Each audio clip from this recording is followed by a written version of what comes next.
Apa hukumnya seorang istri bersedekah tanpa izin suami, baik mengenai hartanya sendiri ataupun harta suami?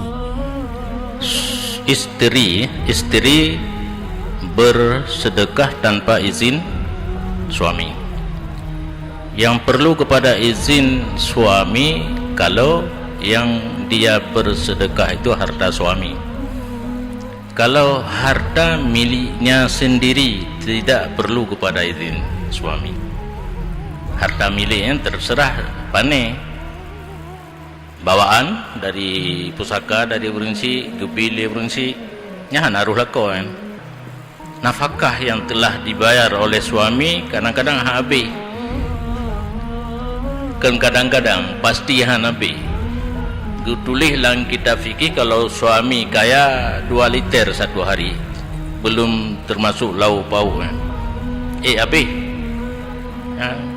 yang sisanya dia bersedekah.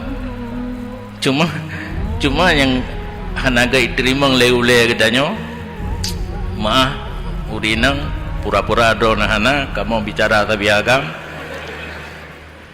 Oh bate bongkar mesin yang hanaru huragam bayi berat toleransi tanya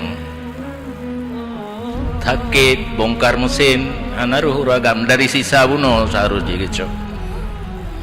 Cuma diganya pika ke bubu-bubunya na wajib tu kan rafa je tanya kita pun bu tanya yang tugas ganyan oh fatewo katanya ganyan bekas siap beglih dro make up dan sebagainya.